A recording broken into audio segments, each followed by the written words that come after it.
Today is October 3rd. It is currently 3 o'clock in the morning, and we are loading up the old 4Runner. Get ready to go. Here we go.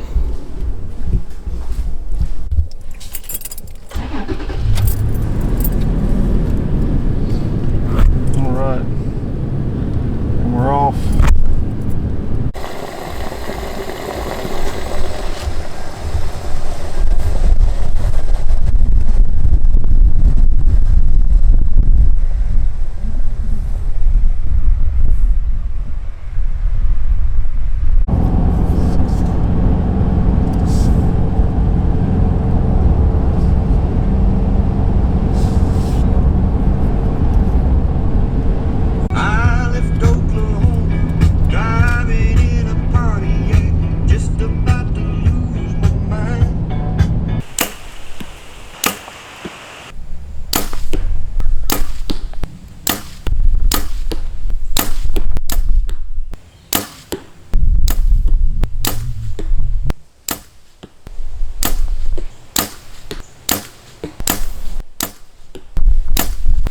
So guesstimating 25, 35.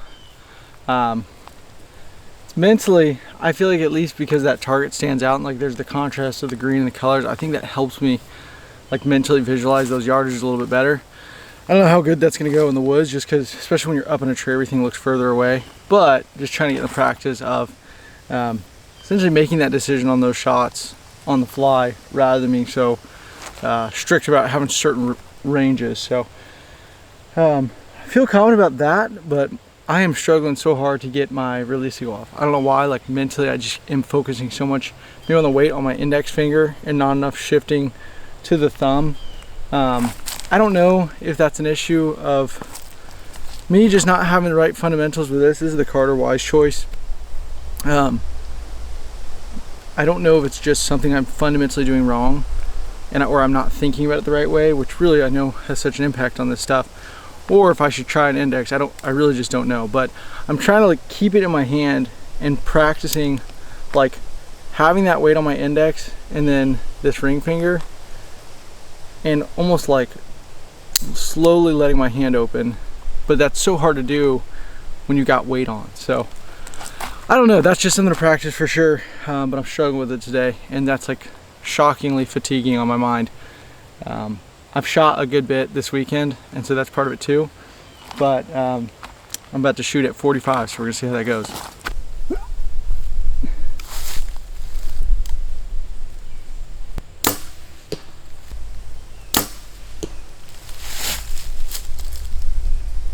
Really struggling to get that to go off. That was a long hold.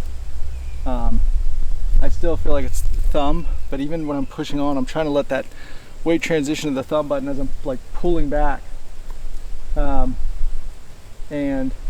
it's like I'm anticipating the shot, because every time I get to that point I can feel that pin like all of a sudden move erratically, and I'm trying to pull back, but I'm definitely anticipating the shot. So I don't know what I need to do or be thinking to get rid of that sensation, or just that thing where like it's there, it's on the dot, and I'm trying to get it to go off and pulling, but then I'm expecting it to go off and it doesn't, and that pin moves so rapidly. So definitely got to work on that. Whew, way low. Whew. When they fly so low like that, I think it's me. I'd almost guarantee it's me. But at the same time, I fletch these here myself, so Lord only knows. I could have done something like wonky with those veins, or something. So I think it's me. But it's just weird that when they fly what feels like 12 inches low. Here we go. Aim for that same right corner.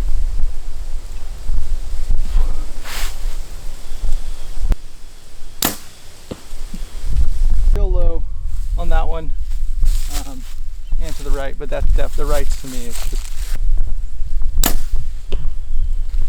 yeah, so maybe the ones that went high, I was getting lucky on, or I'm just yanking up until it's shooting them up, because I just put that to 50 yards, just under 50, and had the right height for that right corner. I'm gonna go top left.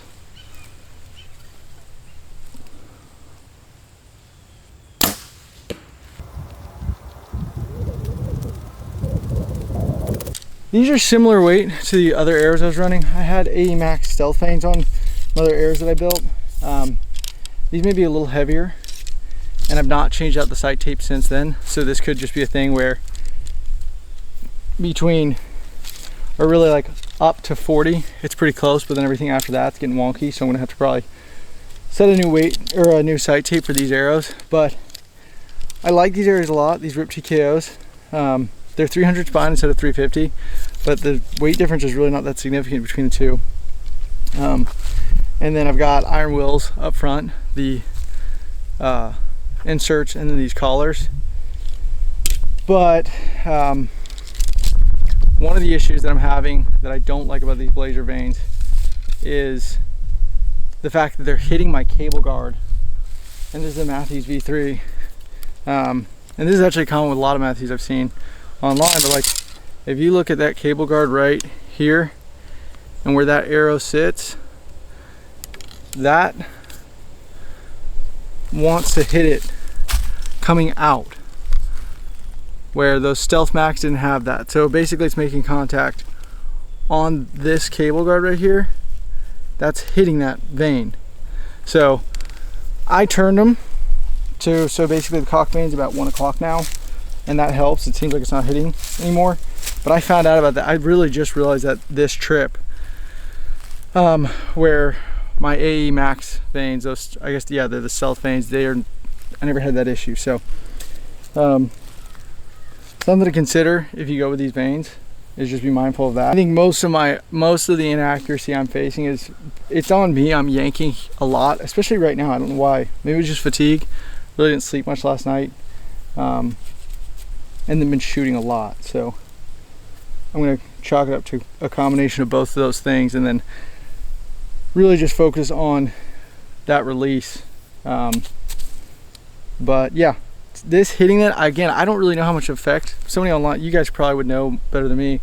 I don't know how much that's gonna have an effect on accuracy, if it's just brushing against that cable guard as it's coming out, if that's gonna really knock it off course, or if that'll really affect that arrow rotation. I don't know. But overall, I like the arrow, I like the Rip TKO. Probably gonna rebuild these and take these off and put Stealth Max back on, and then see how those go. And then realistically, probably gonna have to build a new sight tape with this new configuration. So but the reality is, most of the shots I'm gonna be taking are, most of the shots that I'm gonna be taking are in that 30-yard range at best. Anything past that, it's like, number one, where I hunt, you're really not gonna have a shot like that anyway, just because it's so thick. And I'm just not, I don't have the proficiency to be shooting at 40-45 yards on a whitetail that weighs 160 pounds and is the size of a big boot. So the other thing is that I've never run a stabilizer until now. I got this one. This is honestly, this is a cheap setup. It's basically the cheapest one I can find. The second one's about to come. I don't know why they came in separate, but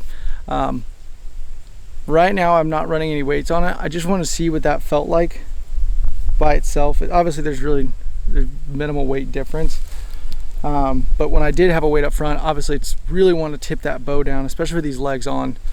But I really want to try to figure that out and just see if that makes a difference as far as my left and right and up and down, ultimately, if I can balance that weight right. So that's the other thing that's different here, and that could be throwing me off way more than I realized, but I don't think that's it. I think a lot of it's just fatigue today.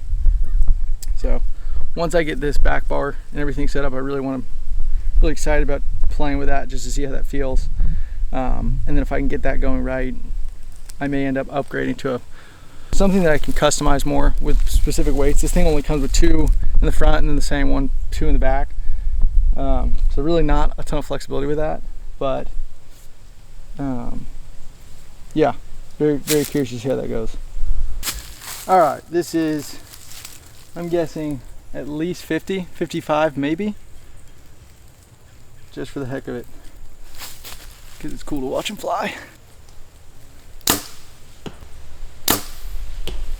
It's amazing the difference between just like a subtle little grip of the front. As that pin floats on, I found myself wanting to like punch that thumb, and then I don't. I don't know, the movement's just insane. And then when you do get a clean break, it's just wild.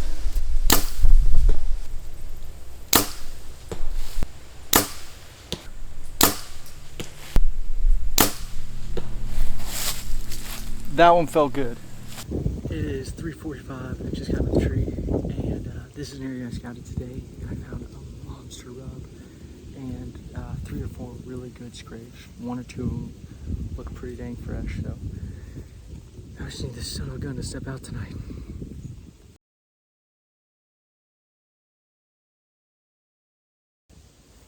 This is actually a pretty sick setup because I'm like 14 feet off the ground, maybe, and in front of me I've got kind of a lane through this thick stuff.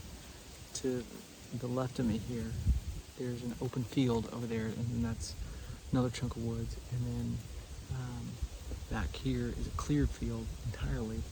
And then basically, if they were to follow up that ridge right there, it turns into a hard right 90-degree turn, and then it's a bunch of pines. So I think that's probably where they're bedding and coming back and forth between here if I had to bet. But not a ton of shooting distance in here, maybe like 25 yards at best, and that's only in this one direction. The rest is going to be up and close and personal. But yeah, it's a pretty good set. I'm pretty happy with it.